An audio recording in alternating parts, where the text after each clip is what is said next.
자, 우리 한글 전도법이라고도 하고 복음과 훈민정음이라고 하는 제 책에 이건 가야사코고요.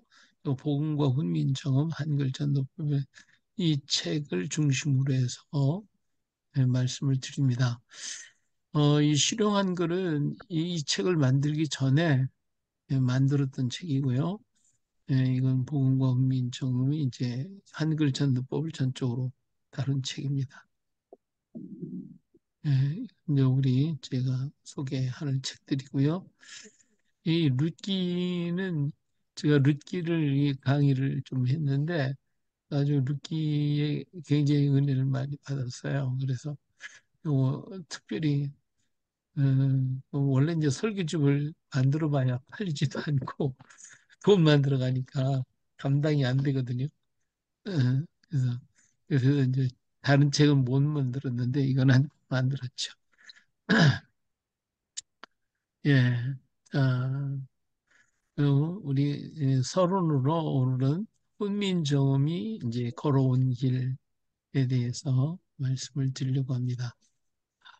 우리 언어는 아주 특별한 언어예요. 그 언어 자체가 우리가 이제 에덴에서 우리가 사용하던 언어는 어떤 언어일까? 그리고 우리 민족은 어떤 언어를 그것과 어떤 관계가 있을까? 이 생각을 해보면 우리 김 목사님 어떻게 생각했어요? 에덴에서 사용하던 언어가 어떨까요? 뭐 아무 생각 없이 사용했죠, 목사님. 그냥 뭐 세종대왕이 어, 아니, 에덴 동산에서 쓰던 언어가 예, 예. 어떤 언어일 것 같아요? 글쎄요, 목사님, 뭐 아람어가 아니었을까? 히브리어. 막연하게 그렇게 생각해봤죠, 목사님. 예, 예. 우리 강 목사님 어떻게 생각하세요? 저도 뭐 생각한 적이 없습니다. 하나님이 이제 천지 만물을 창조하셨잖아요. 이 천지 아멘. 만물을 창조하셨으니까 그 천지 만물과 어우러지는 그런 언어를 썼을 거다. 그렇잖아요? 이 만물과 이게 맞닿아야 되고 서로 뭔가 교감이 돼야지 교감이 안 되는 언어를 썼다 그러면 그건 말도 안 되잖아요. 맞습니다. 그러니까 에덴에서 쓰던 언어는 이 만물과 어떤 소통하고 그리고 함께 이렇게 같이 나눌 수 있는 그런 언어였을 거다. 자, 그렇다면 우리 언어는 어떠냐? 우리 언어도 굉장히 자연 친화적인 언어예요. 굉장히 자연 친화적인. 지금 여기 이거 표절이 있는데 이거 어떤 표냐면 이 안은 우리 지구를 상징한 거예요. 지구. 예, 지구를 상징한 거고 이 바깥은 우주를 상징한 겁니다. 우주. 자, 그러면 우리 언어를 가만히 보면 여기 이제 아침에 동쪽이잖아요. 아침에 여기 해가 떠오르는 거예요. 해가 이렇게 뜨는 거거든요. 그리고 오후가 되면 해가 중천에 떠 있죠. 그리고 저녁이 되면 왼쪽으로 넘어가고 그 다음에 밤이 되면 땅으로 들어가게 됐죠. 이 우리 언어가 이렇게 돼 있어요. 동쪽에서부터 또 오후에 그리고 서쪽으로 그리고는 밤이 되는 거. 자, 그런데 이 아라고 하는 벌써 이제 해가 뜨니까 어때요? 따뜻하잖아요. 그렇죠? 따뜻한 기운이 들어와요. 그 양적인 언어예요. 양적인 언어. 그래서 보면 이게 밝다, 파랗다, 따뜻하다, 아버지, 남자, 깡총깡총. 이게 전부 다 이 좀 밝은 언어, 따뜻한 언어. 이게 전부 다 아자에 속해 있어요. 그리고 이제 정오가 되면 이제 올라가잖아요. 오자는 다 올라가는 언어예요. 우리 언어에는. 그래서 노랗다, 퐁당퐁당, 우리 촐랑촐랑, 호호호호 하는 게 전부 다 어때요? 펄떡펄떡 뛰는 거죠. 이 위로 올라가는 언어, 이것을 양적인 언어, 양적인 언어.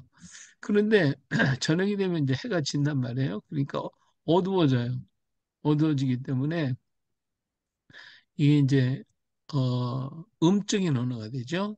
어둡다. 그냥 아 하는 밝은데 하면 좀 어둡잖아요. 그렇죠? 퍼렇다, 서늘하다, 어머니, 여자, 껑충껑충. 뭔가 좀 음한 그런 기운이 들잖아요. 그렇죠? 그리고 밑으로 내려가면 이제 밤이 되면 눕는 거예요. 자꾸 밑으로 들어가는 거예요. 누렇다, 출렁출렁. 그렇죠? 이렇게 모든 것이 전부 다 뭐 풍덩풍덩, 후후후후 뭐 이런 거면 전부 다 어두운 언어예요. 어두움. 밑으로 내려가는 언어. 자, 이것이 이제 양적인 언어와 음적인 언어, 자연 친화적인 언어다. 자연과 똑같다 그거예요. 그것이 이제 더 발달되면 이제 우주로 확장이 돼가지고 나아가면서 야로 바꿔지는 그렇게 바뀌죠. 그래서 우리 언어는 작게는 우리 지구, 우리 땅에서 그리고 크게는 우주를 다 이룰 수 있는 그런 언어가 우리 언어다. 하나님이 창조한 언어가 바로 그런 언어가 아니었을까. 그래서 우리 언어가 지금은 많이 혼탁이 돼버려가지고 지금 뭐 음양 뭐 이런 관계가 좀 없어졌지만 본래 우리 언어는 다 그렇게 자연 친화적이고 또 말을 하면 그 말이 그려지는 이런 언어다. 그렇게 말씀을 드릴 수가 있어요. 그렇기 때문에 이 글자도 또 역시 그래. 글자도. 자, 훈민정음. 이 훈민정음은 언제 만들었는지 아세요? 음, 음, 몇 천, 년도에? 1400, 하니까, 참, 우리 어, 세종 세종대왕 25년에 만들었어요. 25년에 1443년에 만들었어요. 음,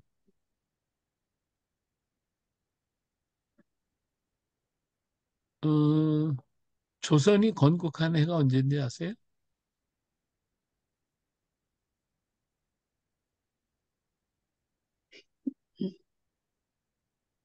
권사님 알아요? 조선 물론 건국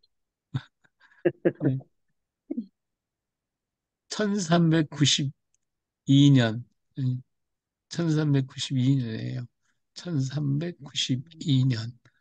네. 그리고 이제 세종대왕 25년에 한글이 창제가 됐어요. 그래서 이 창제를 돼가지고 집현전 학자들을 불러서 3년 동안을 써보게 해요. 3년 동안을. 그래서 세종 28년 1446년에 반포하게 되죠. 반포해. 그래서 이때부터 정상적으로 이제 한글이 사용되었고, 그리고 이 사용된 것을 보고 2년 후인 1448년에 세종대왕은 승하하죠. 운명을 달리합니다. 그러니까 세종대왕은 어, 평생을 훈민정음을 만들고 그리고 훈민정음이 쓰여지는 것을 보고 눈을 감습니다.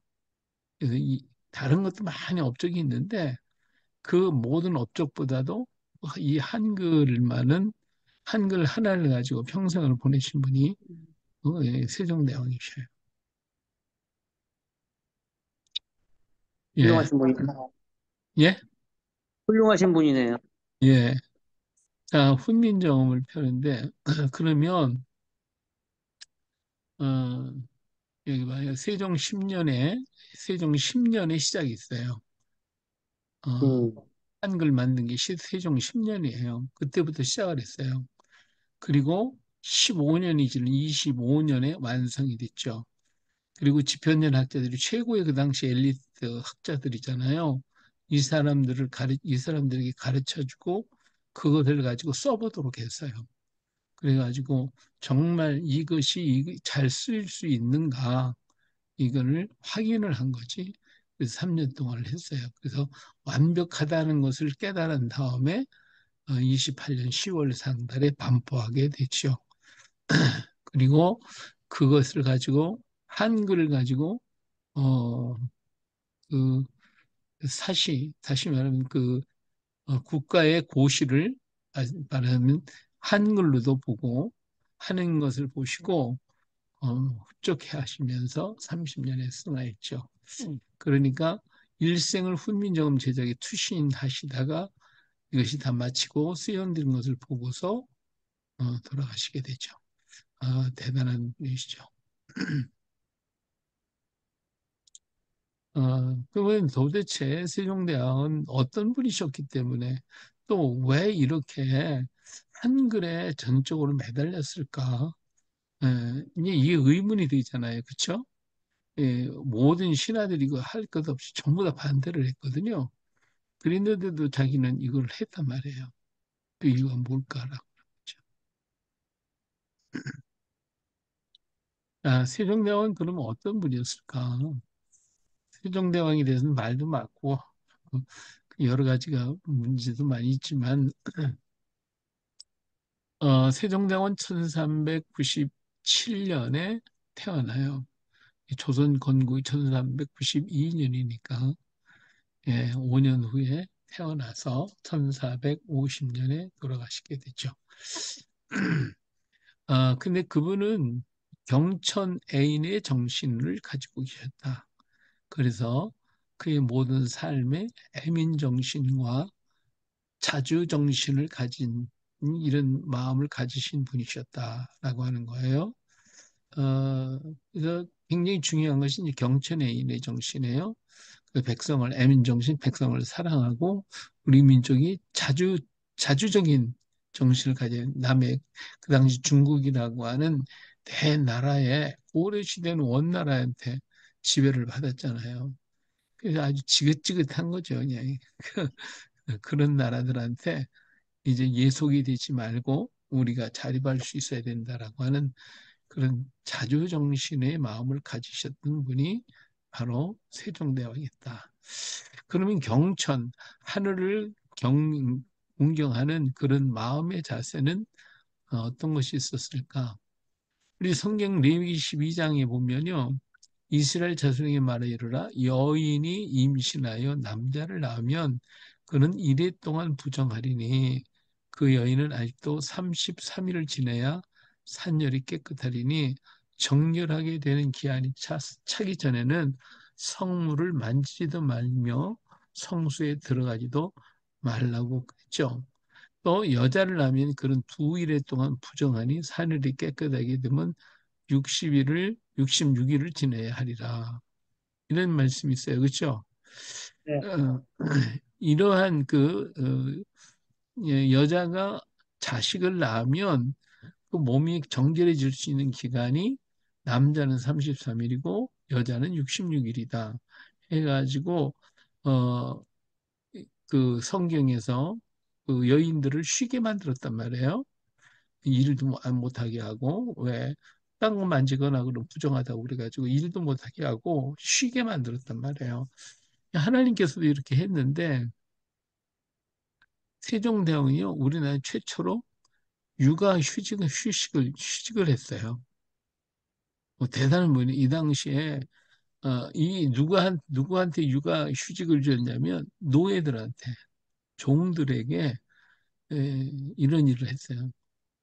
어, 여종이 아이를 배 산sak에 임한 자는 산후 100일 안에 있는 자는 사역을 시키지 말라. 그렇죠?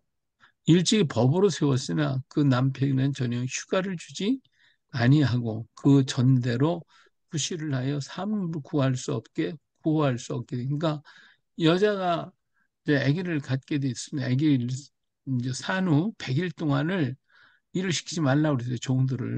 종이라도. 그런데 여자만 아니라 남자도 남편에게도 휴가를 줘야 된다는 거죠. 한갓 부부가 서로 구원하는 뜻을 어긋날 뿐 아니라 이 때문에 혹 목숨을 잃는 일까지 있어 진실로 가엾다 할 것이다. 이제부터 사역인 아내가 아이를 낳으면 그 남편도 만 30일을 부실을 하게 하라. 남편도 육아휴직을 30일 동안을 줬어요. 그래서 아내를 잘 이렇게 보살피도록 해라. 이건 대단한 거죠. 그렇죠? 대단한 거네요. 어, 예. 지금 우리나라도 남편한테 육아휴직 그동안 안 줬잖아요. 맞습니다. 요즘에는, 요즘에 좀 뭐 하는 거지. 그렇죠? 요즘에 음, 그 당시에 여자에게만 육아휴직 100일씩이나 줬다고 한 거는 이건 보통 일이 아니거든요. 예, 대단하죠. 거기다가 이제 남편까지도 30일 동안은 일 시키지 말아라. 아무리 종이라도 그렇게 하지 말아라. 이렇게 육아휴직을 하도록 만들어졌어요. 그 다음에 또 이 노인에 대한 예가 있는데 이 효의 원리죠. 예, 우리 성경에 너는 센 머리 앞에 일어서고 노인의 얼굴을 공경하며 내 하나님을 경외하라. 나는 여호와이니라. 내 아버지와 어머니를 공경하라. 이것은 약속 있는 첫 계명이니 이로써 내가 잘 되고 땅에서 장수하리라. 말씀했죠. 이처럼 노인에 대해서도 어, 차별하지 말아라. 그랬어요.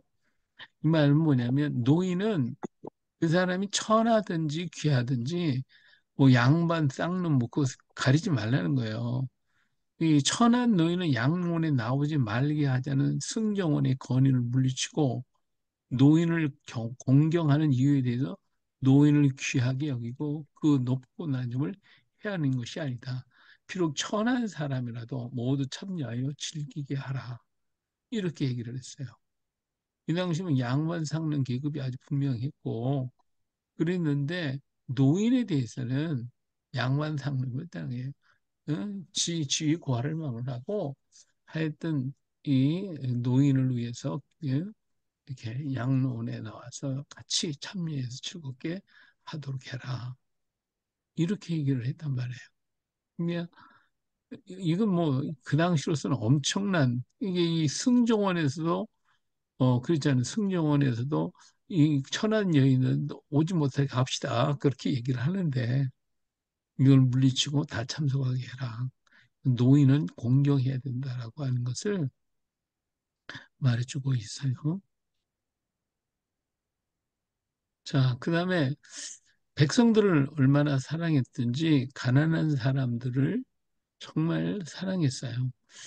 레위기 19장에 보면 내 포도원의 열매를 다 따지 말며 내 포도원에서 떨어진 열매도 줍지 말고 가난한 사람과 거류민을 위하여 버려두라.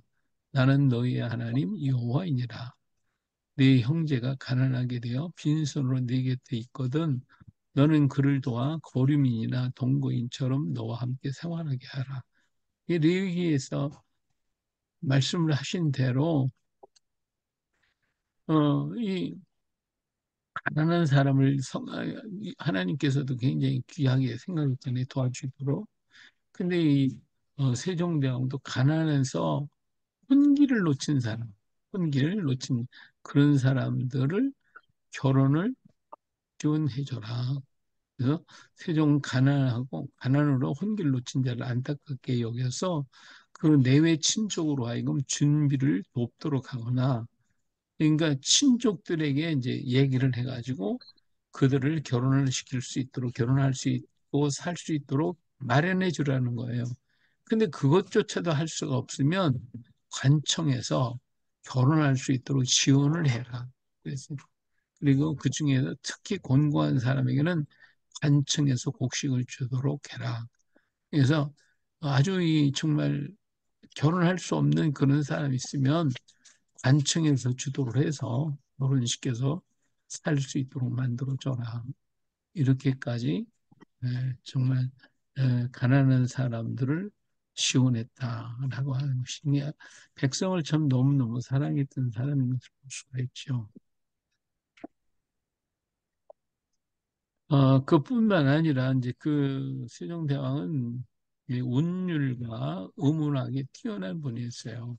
그래서 이제 우리나라의 기본 음가, 우리는 그러니까 도레미아솔라시도 할 때 도가 이제 기본 음가잖아요. 기본 음가인데 우리나라에도 그 종류는 굉장히 많은 그 음가가 제멋대로니까 기본 음가를 만들어 가지고 그래서 그 음에 맞춰 가지고 모든 악기를 만들도록 하신 분이에요.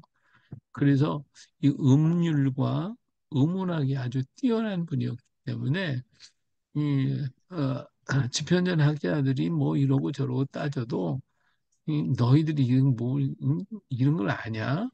하면서 아주 무시할 정도로 그렇게 의문학에 뛰어나셨던 분이었다. 그렇기 때문에 훈민정음을 펴날 수 있었던 그런 분이셨다라고 하는 것입니다. 우리는 그러잖아요. 이제 한글을 이제 옛날 있었던 가림토문에서 만들었다. 예, 그런 얘기 많이 하잖아요. 그렇죠? 예, 예, 이제 그런데 아니 그 형태는 좀 뭐 비슷한 것 가림토문에 나와 있는 그 형태들은 보면 뭐 한글하고 같은 형태가 너무 많아요. 그러면 그냥 갖다가 뭐 그냥 갖다 쓰고서 이거는 기억이라고 하라 이건 니은이라고 이렇게 했다고 그러면 돼. 그렇게 했겠어요? 예, 가림토문을 읽는 방법도 몰라요, 사실은. 그 당시에 알고 있었는지 모르지만 모양이 같다고 해서 발음이 똑같은 건 아니잖아요. 그렇죠?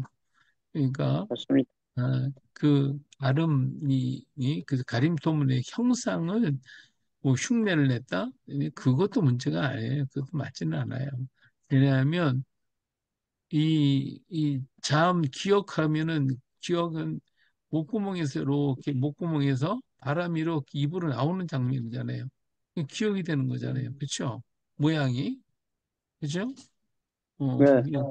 네, 이렇게 모양의 했다고 하는 것을 그냥 입을 쳐다보면서 그린 거란 말이에요. 그린 거란 말이에요. 뭐 가림토문에 뭐 기억자처럼 생긴 게 있으니까 아 이거 기억이라고 써야 되겠다. 이렇게 한 건 아니단 말이에요. 근데 자꾸 뭐 가림토문을 갖다가 만들었다 뭐 이런 얘기를 하고 있지만 진짜는 그 입안의 형태 모습을 가지고 그걸로 형상을 만들어 가지고 발음이 이렇게 나간다. 그 발음이 보이도록 만들어 놓은 게 한글인데 자꾸 뭐 그냥 이상한 얘기들 많이 하니까 그런가 보다 그렇게 쓰는 것뿐이죠. 예, 알고 보면요, 이 글자를 만드는 게 보통 문제가 아니거든요, 사실은. 자, 그러면 이제 훈민정음 서문을 가서 보면 이런 얘기 있어요. 우리나라 말이 중국과 달라 한자와는 서로 잘 통하지 아니한다. 이런 까닭으로 어린석은 백성들이 말하고자 하는 바가 있어도 마침내 제 뜻을 펴지 못하는 사람이 많다. 내가 이것을 가엾게 생각하여 새로 28글자를 만드니 모든 사람들로 하여금 쉬이 익혀서 날마다 쓰는데 편하게 하고자 할 따름이니라. 이런 얘기를 했어요. 그러니까 여기 보면 너무 글자를 모르니까 백성들에게 글자를 알게 하기 위해서 내가 만들었다. 이렇게 볼 수밖에 없잖아요. 너무 이제 중국과는 다르기 때문에 얘기를 했어요. 그러니까 우리는 요 겉에 나타낸 요것만 가지고 자꾸 어 이렇게 얘기를 해요. 그런데 더 깊은 속뜻이 있는 것은 생각을 안 해요. 더 깊은 속뜻이 있거든요. 음, 그게 뭘까? 자, 여기서 어리석은 백성이라고 한 천한 사람, 천민을 말해요. 이 당시는 글을 모르니 삶의 길을 모르고 도리를 알지 못한다는 거예요. 이 천한 백성이라는 말은 그래서 옛날에는 글을 아는 사람만 사람이라고 생각했어요. 한문을 아는 사람은 사람이고 글을 모르는 사람은 사람이 아니에요. 예. 그러니까 글을 모르니까 삶의 길을 모르고 인간의 도리도 모르고 그래서 어떻게 살아가야 하는지조차도 모른다는 거예요. 그렇기 때문에 이런 천민을 그래서 이런 지혜로운 백성으로 만들어야 되겠다. 그게 어떤 이 천한 천민을 하늘 백성으로 만들어야겠다 그거예요. 지혜로운 백성. 그를 알면 도리를 깨달아서 천민 하늘 백성이 될 수 있다는 거예요. 이것이 이제 세종대왕의 예, 그 근본 사상이에요. 여기 서문에는 이렇게 간단하게 나온 것 같죠. 요 속에 전체적인 것을 가만히 살펴보면 천민을 천민으로 만들어야 된다. 이렇게 얘기를 하시는 거죠. 그래서 우리가 옛날에 한 글자를 몰랐던 사람이 이제 복음이 전파되면서 성경이 한글로 만들어졌잖아요. 그렇죠? 그러니까 한글을 깨우쳤던 일반 서민이나 상민들이 성경을 봤단 말이에요.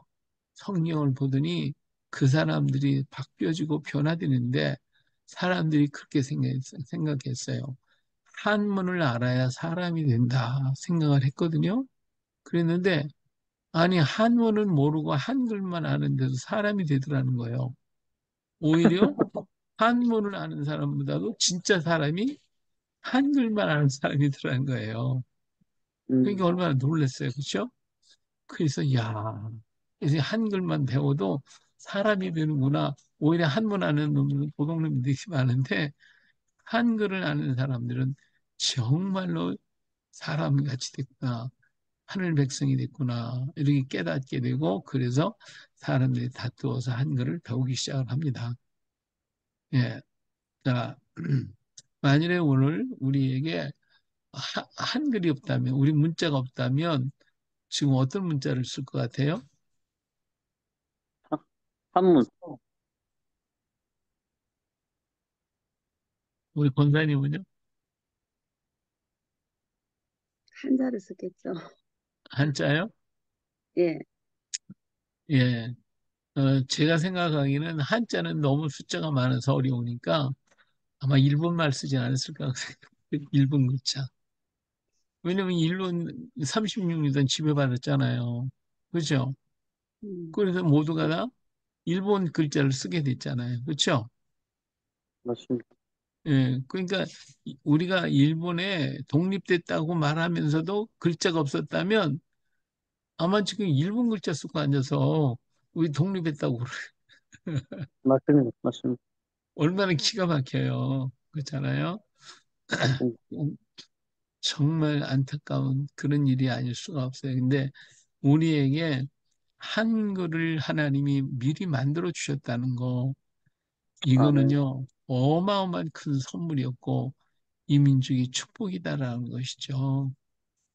예, 훈민정 우리 민족이 주신 하나님의 특별한 은혜요. 가장 귀중한 선물이라는 거예요. 선물이다. 아, 네. 예, 물론 한문도 우리 조상들이 만든 글자예요. 그래서 한문은 한문 속에요. 우리의 역사가 다 담겨 있어요. 역사가. 그래서 창조 시대로부터 하나님이 창조 시대로부터 시가 흘러오면서 이루어진 일들이 전부 다 거기에 기록이 돼 있어요. 한문 속에. 어제 너무나 놀랍죠. 이, 그래가지고, 우리 히브리어 글자가 뜻글자라고 그러잖아요. 그쵸? 그래서 네. 히브리어 속에 역사가 담겨져 있다고 그래서 히브리어를 풀어오면 그 속에 숨어 있는 배경이 나와요. 근데 한문은 뭐 역시 더하죠. 우리 뭐 이제 배선자 같은 거는 저 배주자에다가 여덟 팔자 그리고 입구자가 있으니까 큰 배는 여덟 사람이 타고 있는 배다. 그 배선자 이런 얘기 하잖아요. 예. 들어보셨죠? 예. 어, 그러니까 이 한자를 갖다가 풀어가면요 놀라워요. 정말 우리 거기에 역사가 담겨 있는데 우리 민족은 글자에다가 하나하나 만들 때마다 우리 인류의 걸어온 발자취를 한문에 담아놨어서 그래서 한문을 풀어보면요 그 배경을 알 수가 있어요. 저도 한참 그거 심취해가지고 그 계속 그 성경하고 찾아가면서 하다가 조금 더 중간에 관뒀는데 하여튼 너무나도 놀라운 거예요. 한 번도 우리 조상들이 만들었던 글자에 있고, 근데 우리에게 우리 한글을 만들었다는 거. 근데 우리 말 자체가 자연 친화적이잖아요. 이게 말이 곧 자연의 만물과 같아요. 이렇게 다. 그래서 한글은 어떻게 보면 뜻이 있어요. 뜻 글자예요. 그러면서 소리 글자예요. 근데 한문은 뜻만 있지 소리가 없어요. 그래서 반쪽이에요. 한문은 반쪽하지. 근데 한글은 뜻도 있고 그 다음에 소리도 있고 그래서 아주 완벽한 글자가 우리 한글이다. 우리 말과 아주 잘 어울리는 글자예요. 자, 이렇게 만들어서 잘 쓰게 됐는데 연산군 시절에 보면 문제가 터졌어요. 세종 이후에 한글 민간에 사용되었고 전해져 내려왔어요. 뭐 반대를 하는 사람이 있었고 그렇지만 그래도 잘 썼습니다. 그런데 연산군조에 내려와 가지고 문제가 생겼어요. 이 연산군은 성종의 큰 아들이죠. 어머니는 윤기묘의 딸 폐위 윤씨인데 근데 그 부인은 영의정 신승선의 딸이었어요. 그리고 난 다음에 윤씨가 폐비 윤씨가 그 뭐야 질투가 너무 심해가지고 폐비가 됐잖아요. 폐비가. 그리고 난 다음에 이 약을 먹여서 1483년에 죽어요. 사살을 시켜요. 어 근데 이제 이 연산군이 이제 세자로 책봉이 되면서 왕이 됐잖아요. 왕이 이제 1494년 12월에 성종이 죽고 난 그 뒤를 이어서 왕이 됐어요. 그런데 이 당시에 이제 왕이 되고 난 뒤에 이제 1494년에 왕이 됐고 1498년에 무슨 일이 생기냐면 이 신하들이 밑에 있는 사람들이 지네들이 권력 다툼이 많이 생겨요.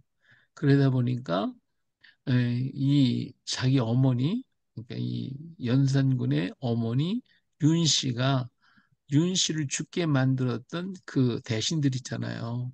이런 사람들을 물리치기 위해서 그냥 고자질을 하게 되는 거예요. 여러 모양으로.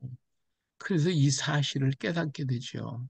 그래서 어머니의 죽음을 알게 됐고 그 당시에 이 연산군은 이게 얼굴도 이게 험악하게 만들어 놨는데 사실 굉장히 일을 잘했어요. 연산군 초기에는 아주 정치를 잘했던 사람이에요.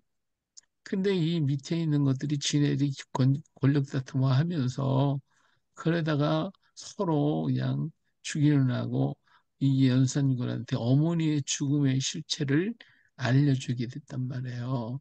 이러다 보니까 이것을 알게 되고 어머니의 그 죽은 옷이라든지 피 묻은 옷이 이걸 볼 때 그냥 헷가닥해 보는 거예요. 헷가닥해 보여요. 그래서 그에게 거기에 속해 있던 사람들을 다 막 가서 그냥 뭐 묻지 마 살이시지 무조건 가서 처벌하는 거 죽여버리는 거예요. 이게 1498년과 1504년에 두 번째 두 차례에 걸쳐 무오사화와 갑자사화가 이루어지게 되어집니다. 자, 이때부터 연산군은 머리가 획가닥 돌아지죠. 그리고 난 다음에 여기에 대해서 누구든지 반발을 한다거나 다른 말을 하면 그 자리에서 죽여버려요. 아, 이렇게 되니까 뭐 그냥 그 주변에 있는 사람이 두려워서 뭐 가까이를 못 할 정도죠. 잘못하면 죽으니까 이런 안타까운 일이 생겼어요. 그런데 무슨 일이 또 있었냐면 한글로 임금이 잘못하고 있다는 내용을 갖다가 써가지고 투서가 들어온 거예요. 한글로. 한글 투서. 이러니까 이 한글 투서를 보고 나서 그런 궁중 안에 있는 한글을 쓸 줄 아는 사람을 다 불러가지고 거기다가 글을 써보라고 그래요. 한글을 쓰라고. 써가지고 대조를 해보는 거예요. 다 맞춰보는 거예요. 그래서 했지만 안 맞으니까 이번에는 한성시 안에 있는 한글을 안다는 사람 무조건 붙잡아다가 전부 다 막 그냥 한글로 글자를 써보게 하고 이래도 이제 범인을 못 잡았어요. 그러니까 이게 헷갈리게 해가지고 한글 쓰는 분들 다 죽여버리라고 막 해요. 그리고 한글책 전부 다 잡아다가 불태워버리고 그렇게 됐어요. 그러니까 세종대왕이 만들었던 훈민정음이 책으로 발간이 돼서 그래서 그걸 갖다가 신하들한테 이렇게 나눠줬거든요. 집현전 학자들한테 주고 그리고 세종대왕이 특별히 사랑하는 사람들한테 이 책을 줬어요. 그런데 그 책 가지고 있으면 죽이는 거야. 다 한글 가지고 있으면. 이거 어떻게 해요? 그래서 그 많은 책이 다 사라졌어요. 없어요. 그래가지고 훈민정음 책이 없다가 그것이 발견이 된 거잖아요. 그래서 우리나라에 지금 딱 한 권밖에 없어요. 이 훈민정음 책이. 근데 그것도 가지고 있으면 잡히면 걸렸다면 죽게 되니까 겉장과 두 번째 장은 찢어버렸어요. 찢어서 속지만 숨겨놨던 책이 그것이 발견해서 지금 간송박물관에 지금 간직되어 있어요. 자, 이렇게 해가지고 난리가 나니까 제정신이 아니니까 이제 1506년에 성희안, 박원종 등 성이 이제 반란을 일으켜가지고 성종의 둘째 아들 진성대군을 중종으로 왕을 세우고 이 연산군 강화도에 유배를 시켜버리고 그곳에서 죽게 만들었잖아요. 예, 여기에서 결국은 죽게 됐다. 근데 나중에는 이제 뭐 한글을 완전히 폐하지는 않고 그래도 자꾸 쓰게 되니까 궁궐에서 한글을 쓰는 것은 또 허용했다고도 얘기가 있어요. 어쨌든 연산군은 한글을 박해한 것 때문에 강화도의 유배에 대해서 거기서 죽게 됐죠. 지금도 강화도에 가보면 연산군 거기에 그 유배된 자리가 있고 죽었던 자리가 지금 복원돼 있더라고요. 예. 자, 이렇게 해서 한글이 맥이 끊어져 버렸어요. 그런데 이제 이러한 때에 그러니까 1500년 되잖아요. 1506년에 이제 폐위됐으니까. 그래서 이때 이제 완전히 한글이 다 끊어진 거예요. 전부 다 쓰지를 못하게 됐어요. 그런데 이 글이 여인들 속에서는 암암리에 자기들끼리 이게 유통이 됐고 여인들끼리는 그래서 여자글이라고도 했죠. 남성들은 거의 안 쓰다시피 했지만 쉬우니까 그냥 쓰지는 않았어도 부인이 쓰니까 읽어보고 얘기하는 정도가 됐었지만 그렇게 널리 쓰이진 않았고 숨겨진 채로 쓰여지게 됐어요.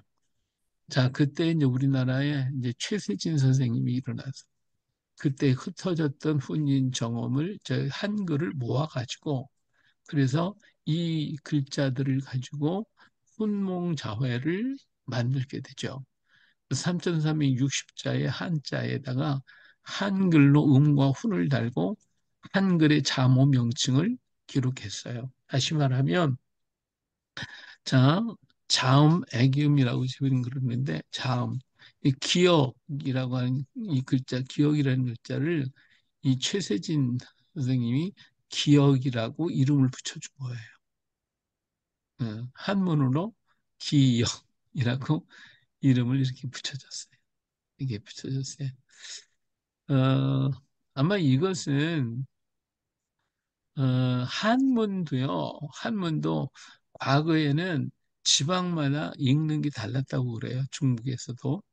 그래서 모두가 다 똑같이 발음을 하라고 해가지고 요 글자는 여기 지금 기역이라고 하는 이 한문을 두 개를 써놓고 앞에는 기자고 여기는 역이라고 하는 것만 앞에 첫자 그끝 마지막 자 그걸 써서 기역이라고 발음하게 만들었잖아요.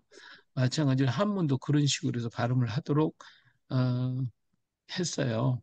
근데 그걸 본따서 그걸 한 것 같아요. 그래서 한문으로다가 기역이라고 읽어라. 이것을 니은이라고 읽어라. 디귿이라고 읽어라. 리을, 미음, 비읍, 시옷, 이응 이렇게 읽으라고 얘기를 했어요. 그리고 이거 순서도 뭐 기억, 니은, 디귿, 리을 이것도 뭐 최세진 선생님이 왜 이 순서가 어떻게 되는지도 몰라. 그냥 그렇게 이렇게 썼어요. 그리고 엄바음 모음도 아야, 어여, 오요, 우유. 그래서 이 큰 소리로부터 작은 소리 이르기까지 순서대로 이렇게 만들어서 이렇게 이름을 붙여주게 된 것이 바로 최세진 선생님이었어요. 자, 이분은 이제 순서를 이렇게 했어요.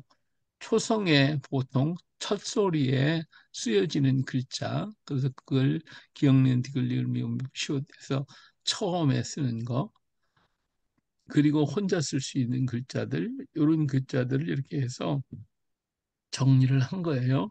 그리고 이 언바음 인구에는 입이 이제 크게 벌리죠. 아, 야, 여기 좀 크게 벌려지는 순서에서 작게 벌리는 순서로 그렇게 만든 거죠.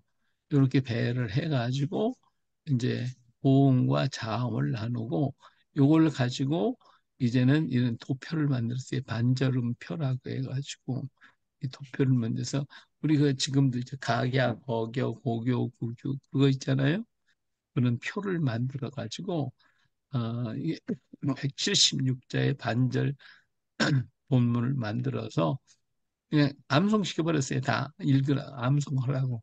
그러니까 쉽죠. 각약, 어경이 나냐 너냐 그러니까 그래서 한글을 읽도록 했는데 이것이 훈민정음 해례본과는 전혀 달라요. 이게 순서도 다르고 맞지도 않고 그렇지만 지금까지도 아이들한테는 이거 가지고 반절음표 가지고 지금도 공부하고 있고 하잖아요. 이제 이런 문제가 있었어요. 예, 자 오늘은 여기까지 하도록 할게요.